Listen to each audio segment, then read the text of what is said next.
حضرت ابو سعید خدری رضی اللہ عنہ کہتے ہیں کہ رسول اللہ صلی اللہ علیہ وآلہ وسلم نے حجۃ الوداع کے موقع پر فرمایا، آگاہ رہو، تمام دنوں میں سب سے زیادہ حرمت والا تمہارا یہ دن ہے۔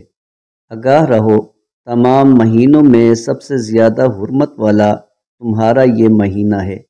آگاہ رہو، شہروں میں سب سے زیادہ حرمت والا تمہارا یہ شہر ہے۔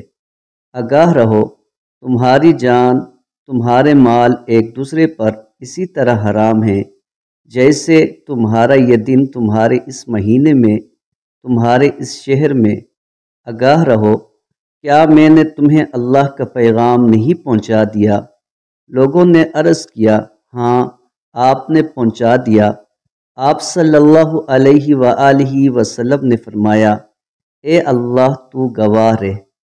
سنن ابن ماجہ حدیث نمبر 3931۔ حضرت ابو ہریرہ رضی اللہ عنہ کہتے ہیں کہ رسول اللہ صلی اللہ علیہ وآلہ وسلم نے فرمایا، جو شخص گمراہی کے جھنڈے تلے لڑے، عصبیت کی دعوت دے اور عصبیت کے سبب غضبناک ہو، اس کی موت جاہلیت کی موت ہوگی۔ سنن ابن ماجہ حدیث نمبر 3948۔